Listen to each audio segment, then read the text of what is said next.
Hello friends, welcome back to my channel. If you're new here, my name is Dion the Peon, and today I want to show you guys my favorite books that I read in 2021.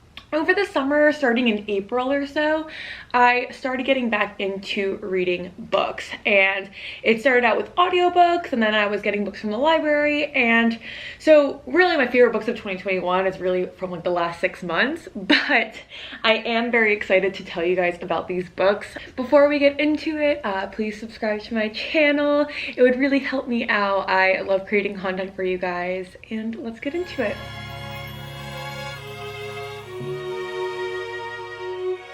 So the first book that I basically read this year was The Orphan Train.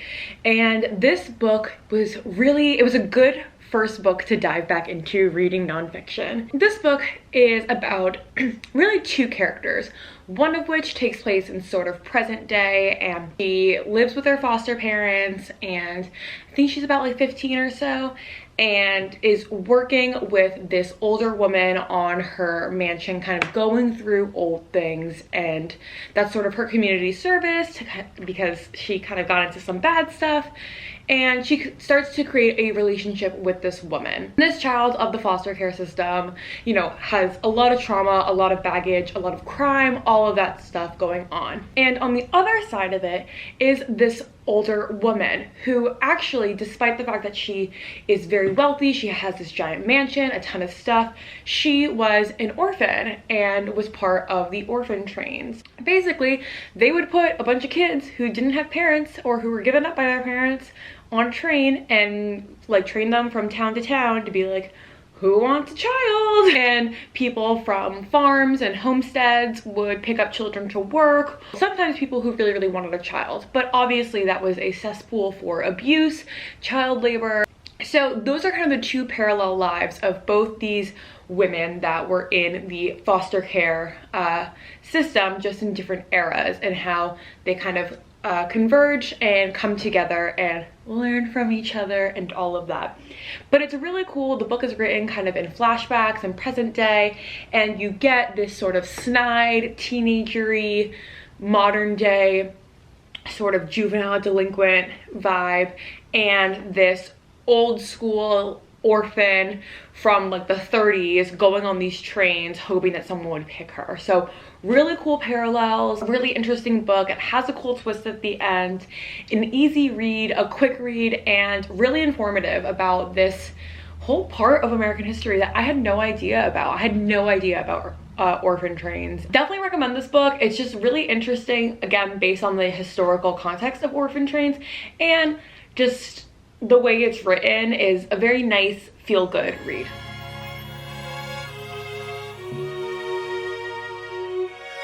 The next book that I read, I don't know if it was the one right after it, but around this time, was A Man Called Ove, or Uwe.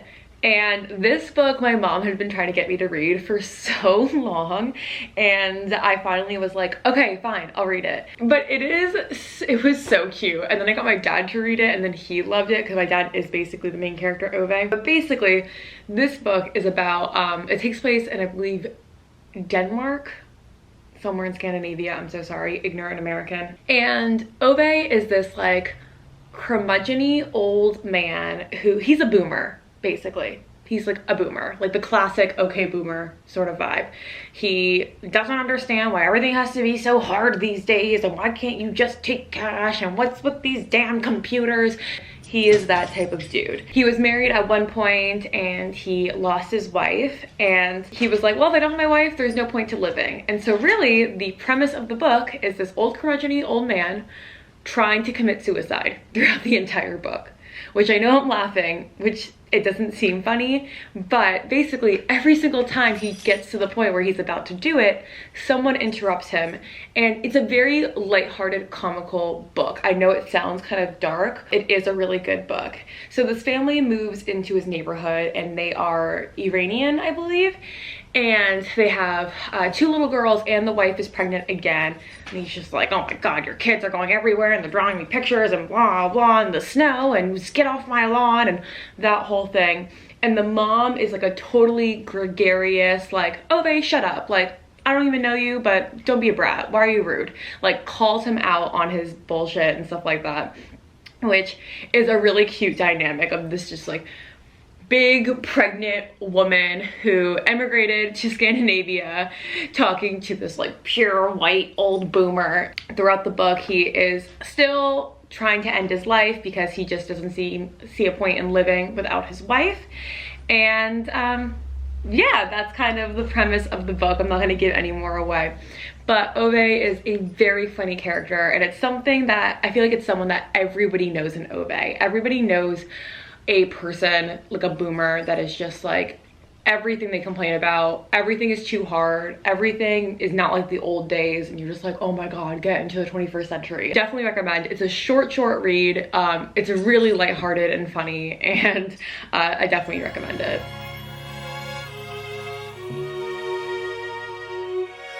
The next book I read, I started getting into fall, so I wanted to read a lot of spooky books. So that's a lot of the like theme of the books that I read this year, was my first Agatha Christie book, And Then There Were None. So this is a mystery novel, and as Agatha Christie is known for, it was my first Agatha Christie book that I ever read, and I really enjoyed it. If you ever watched Clue the movie, which is one of my favorite movies, especially for Halloween time, this book is kind of like the OG Clue the movie, which is cool. Essentially 12 folks get invited to this island with a mansion on it, and they don't really know why. They get invited to this person's house. They don't know who the person is, they don't know why they're there, or who these other people are, and they all come from different walks of life. And slowly, one by one, they start to get killed, and they're trying to figure out who is the killer.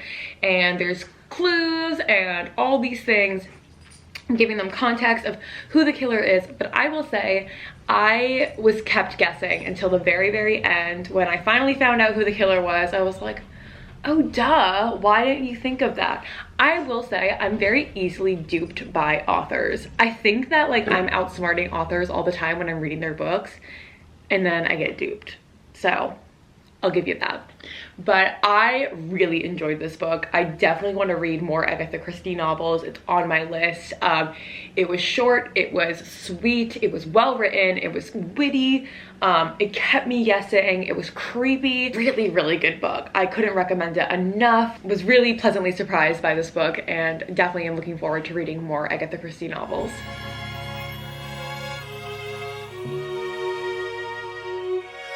Alright, so now we're getting into my all-time favorite books of this year, and one of them is The Year of the Witching. Oh my god, by Alexis Henderson. The Year of the Witching, it is this Black author's debut novel, and oh my god, it blew my mind, you guys. It was so good. It was so good. This takes place in a puritanical society very similar to the First Latter-day Saints, aka the Mormons. So it's very similar and very parallel to that society, kind of around I think like 1700s-ish in the United States. And the main character is a mixed race woman, which we stand, in a mostly white society. This society is very controlled. It's like, oh, the outskirts, those are the bad places, and anything outside of our realm is bad. They're very anti-witchcraft, like killing anyone that is suspected of being a witch or anything. Really gross, like child bride rituals and that type of stuff. Again, very similar to the First Latter-day Saints. Some like curses begin to happen to the town, and that are killing people, very destructive. And the main character is trying to figure out like, what is going on? What does this mean for me? And she starts to develop a little bit of a romance with the sort of heir to being the prophet, so the head of the church and therefore the town. So the main character goes out into the Forbidden Woods. I think at first she kind of ends up there, and she some like weird magical things start to happen again, some like plagues and stuff starts to happen. And this book is really about a woman of color connecting to her true identity, and not only to the color of her skin and her cultural identity, because her parents were both, I think her parents were both killed or they died. It's so powerful. There's like some lesbian aunts involved. It's about connecting back to your culture, to your family history, to standing up against religious hypocrisy. It's like everything that you want from a classic novel of like puritanical society and like Regency, or not Regency era, but like Edwardian era, mixed with modern feminist takes, with having a woman of color, with having LGBTQ representation, with having like frank feminist conversations against religious hypocrisy. So it is so incredible. It's so feminist. It is just like the perfect book, because it's everything that you want from a classic novel without the gross classic tropes of women have to be pure and everything. It's calling out those very things, and I absolutely loved it. I definitely recommend it. It's one of my #1 books of the year, and I heard that she's coming out with a sequel, and I will be the first one to read it because it was that good. I couldn't recommend The Year of the Witching enough. It is amazing. Definitely recommend it.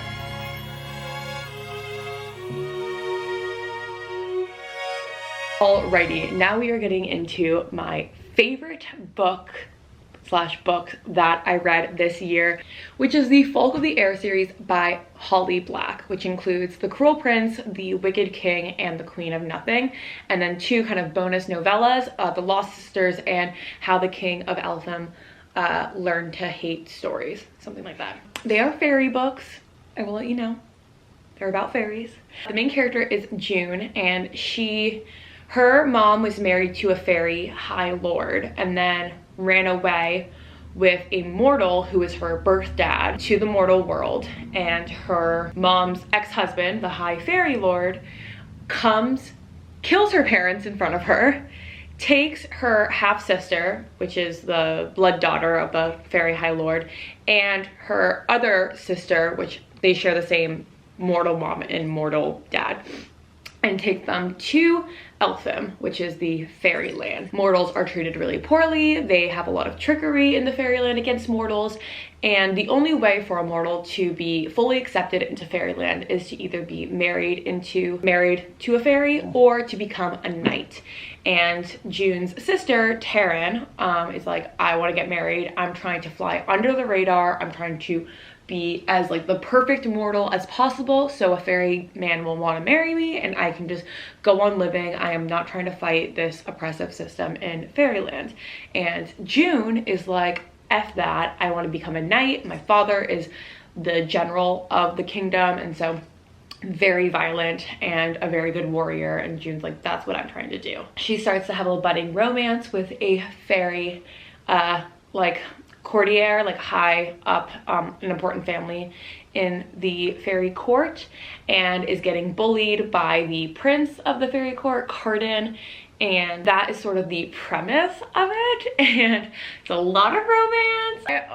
I think that I'm like really good at outsmarting authors when I'm reading their books, like guessing the ending. I'm not, and this author continued to dupe me and trick me and make me a fool. It was absolutely insane. June ends up being like a double agent for one of the other princes who is in line for the throne, and just so many things happen.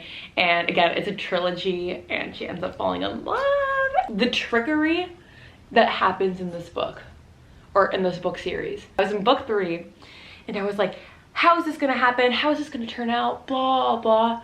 And then when it did, I was like, you've read 3 books by this author and she continues to make you a fool. Like, you should have known this. You know all about fairyland. You're 3 books deep. How did you miss this? Like, that is what this book makes me do. The amount of times I would like close the book and be like, ah! Like just so, oh, it's amazing. And I read the 2 novellas as well, and they were so good. And she has, Holly Black has another series that takes place in the same universe but has none of the same characters. And so I'm definitely gonna read those. It's like a YA novel, like a young adult novel. So like for teens. Teens and tweens. It is, I mean, I think I read all 3 books in like 2 weeks. But I would love to know what your favorite books of 2021 were down below. Please give me any book recommendations. And if you're interested in more book reviews, over on my Instagram, I have highlights that are books and spooky books, and I give brief reviews on basically every single book that I've read this year. And so if you want to know more about the books that I read, or if you want to know other books that I read, what I didn't like, because there's a lot of books I read this year that I wasn't that big of a fan of, definitely go check it out on my Instagram at @TionThePeon, because again, every time I finish a book, I give a brief review on my Instagram stories. So I'll leave that link down below. And go ahead and follow me on TikTok because I post content there almost every single day. There are 17.5 thousand of you guys over on TikTok, which is amazing. And please subscribe to my channel. I post videos every Thursday, and I'm really excited for next week's video because it'll be around Christmas time. And with that, have a happy day from me and my needy dog at 7 in the morning. Bye.